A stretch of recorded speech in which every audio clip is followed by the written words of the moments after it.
Hey everybody. Today I just wanted to do a quick video on how we can create a source distribution in LabVIEW.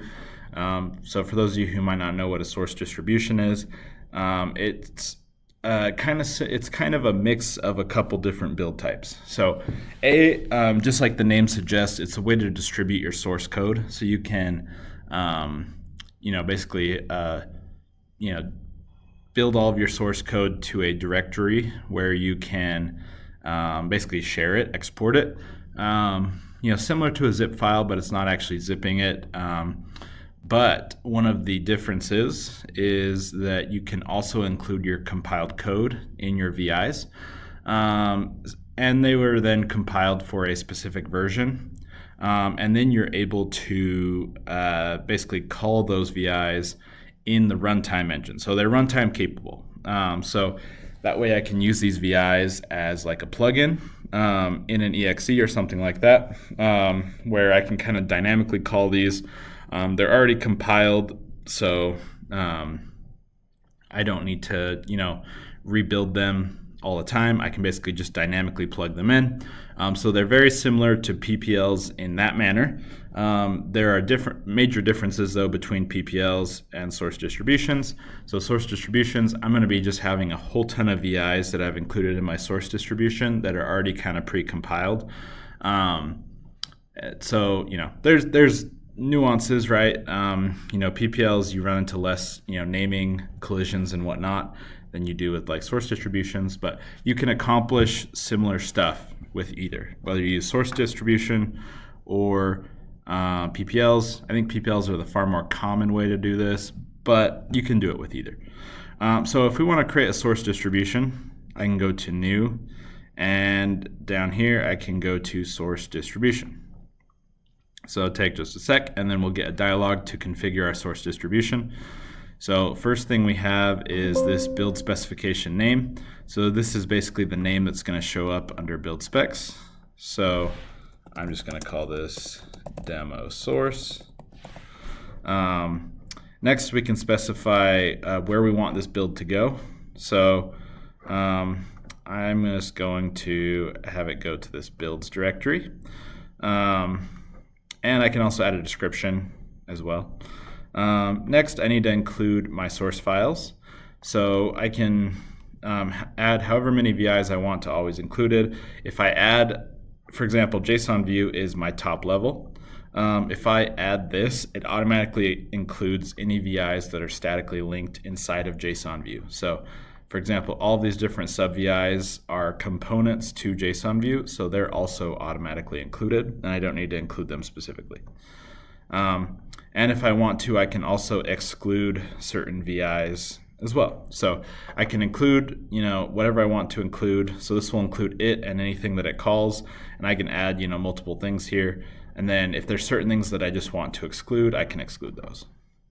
And this is similar to building an exe.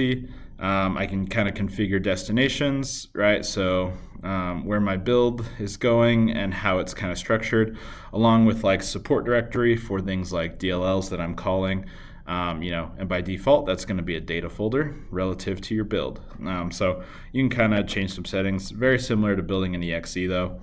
I also can change source file settings. So this is, again, similar to building an exe, but I can go to a VI, and if I want to override, certain behaviors of it, I can. So like by default, it's going to use the VI property. So however that VI specifically is set up, it's going to work once it's built. But if I wanted to override that, for example, like take away the title bar, I can do that. So you can kind of override behaviors. There's a default save settings. So if I want to remove either front panel or block diagram, I can. I can apply passwords to these VIs so people can't go edit them. So one thing with source distributions, right? It's a little different than PPLs because you're actually distributing the source, meaning that source distribution can also be loaded into LabVIEW and can be edited and whatnot. So you do have to be careful, right? You don't want anyone being able to get into your code and modify it, especially right from a security standpoint. Very big risk there. Someone can go, access your code and they can modify things. They can, maybe introduce something malicious in your code, and then you would call it and, could do something bad. So I typically don't use the passwords on VIs, but I think if you're using a source distribution for like a plugin architecture, it does make sense. And then if we also want to rename it, we can. And then for your advanced, if we want to, we can generate a build log file. If we want to see, if we're trying to troubleshoot our build or something like that and want to see, what's going on, we can. Now your additional exclusions, a lot of this stuff looks like when you're building an exe. So, things like disconnecting type defs and unused polymorphic instances and, stuff like that. There are some different options here as well. So I can exclude files from VI-lib. So if I uncheck this, it will include files that are in VI-lib. Same with instrument lib. So if I want to include or not include instrument drivers, and also user.lib. So kind of like your VIPM packages and stuff like that. So by default, all of these are excluded. If I want to include them, I can. Now, this is one really important option down here. By default, this options for compiled code is going to be set to embed compiled code in all source files. So if you're wanting to be able to call these VIs in like a plugin type way, you're going to want to do this. You can separate the compiled code from all the source files, and you can also use the compiled code setting. So basically, whether the VI is set to include compiled code or not, you can. By default, it's going to embed the compiled code. Now, if you're wanting to use this as a plugin, like I said, you will want to make sure you're embedding that compiled code. You also get, you can control the versioning, right, for these VIs. And if you want some sort of custom pre or post build, you can create a VI that'll do some action, and then you can basically include that. So basically it will build this, and then it could go do something after the fact. And you can also generate a preview. So that's basically it. And when I want to build this, I can right click on it and click build. And this, pretty quick.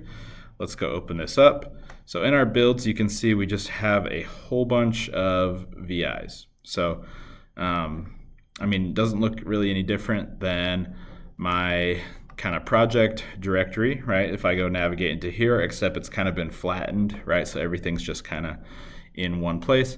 But all I really included was this JSON view. Everything else was included automatically as it was a basically dependency. But all of these include the compiled code, so I can then basically use these as a plugin to other applications and kind of call them dynamically. So that's the one kind of advantage to source distributions there. But like I said, PPLs are the much more common way of doing this. So that's typically how you're going to see people doing that. And that's more library based and whatnot. So, but yeah, that would be how you can create a source distribution in LabVIEW. Thanks for watching. Canon Controls is your gateway to mastering LabVIEW. Dive into programming for data acquisition, industrial communications, and manufacturing automation. Explore how to enhance your projects with cybersecurity best practices. Join the journey to elevate your skills and secure your systems with every episode.